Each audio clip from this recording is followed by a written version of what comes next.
Hey there. Today we will be talking about relocation. This is a life review. Hello everybody, and thank you for visiting addshot.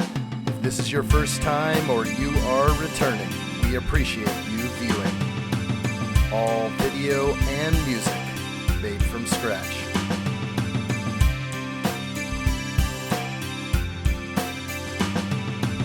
Alright, so today we will continue our strategic relocation plan for your life review. Here we have the Skydio 2 on launch. And as we get ready to head back through the river, heading westbound, we will give you a few tips and pointers.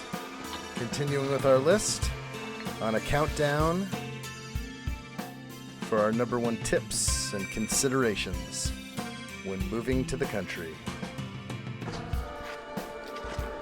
So let's get right into it. As we spoke before on many topics, we're going to get down to some of the essentials that are going to be some of the most important things to consider when you're moving out to the country. Let's just start right off the bat. We're going to start with climate. Climate's going to be one of the most important things that you need to consider when making this move. Is the property you find, will it have four-season access? Will you have to take a snowmobile in the winter to get to your property? Will it have any type of plowed roads or access in the winter? Will you be living in a state that doesn't get any snow? These are all things that you want to consider when making your move to the country. You know, you can always pick a place that has four real seasons. You know, winter, spring, summer, fall. You can get a little bit of that everywhere, but some states actually don't experience all four seasons. Some go from a quick summer to winter almost overnight. And you know, that's great and all, but you know what? Some of those summers can be pretty intense, pretty dry, pretty hot.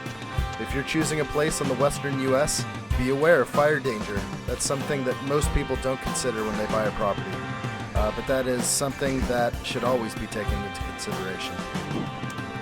So moving on, we're going to get into the shelter, okay? Because you're either going to buy a property that has nothing on it, it's a blank slate, you'll get to create and do as you will, or you're going to buy something that has a house or a cabin already on the property. So I can vouch for either way because I've done both. And let me tell you, it's going to be a hard life lesson starting from scratch. You know, you got to start with all the basics and work your way up. But shelter is going to be one of the most important things that you consider when building your property. My recommendation is that if you can afford it, is to try and find that nice piece of land out in the country that already has an established home on it with all the things you need.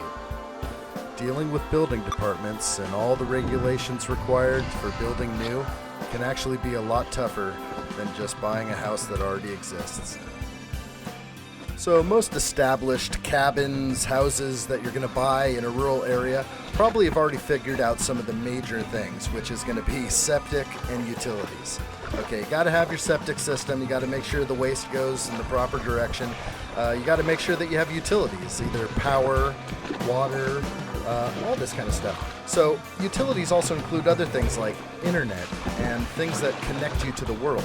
Because if you do have a job that allows you to work from home, you're going to be sort of in a position like I am, where you're going to have to go with likely a satellite internet system, which is basically garbage, but it will definitely get you through and it'll get you what you need. And of course, cell phone reception is going to be key for your home.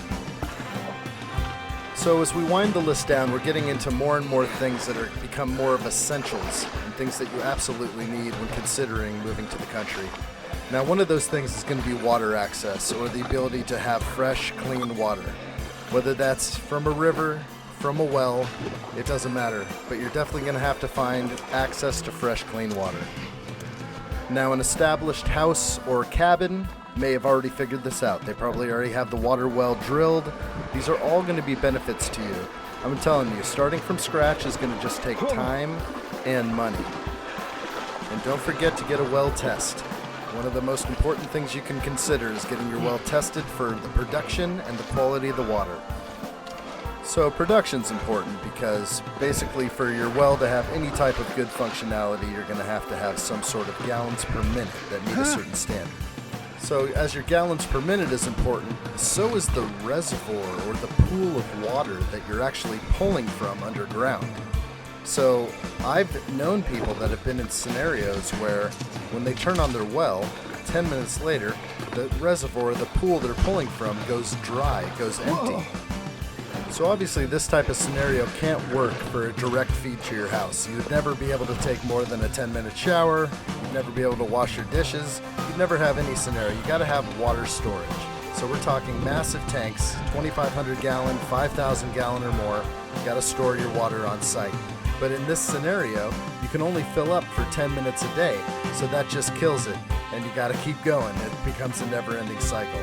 So knowing the production of your well, knowing the quality of the water, these are so key. So the quality of the water, once determined, it's going to set you back possibly if you have to have strong filtration to clear it up. So if you're on the fence about moving out to the country, let me just give you this last piece of advice. Some of the most important things that you can consider about moving out to the country, and it's going to be this. When the zombie apocalypse happens, when the next government shutdown, COVID-22 happens, you're going to be set up in your own place in the country. You're not going to be affected as much as those who are stuck in the cities. Guaranteed. When the whole lockdown shutdown happened, it was business as usual for me. Sure, when I went to town once every 2 weeks, I had to put on my mask and do my grocery shopping. But the reality is I was at home, with plenty of room to roam, and not a care in the world.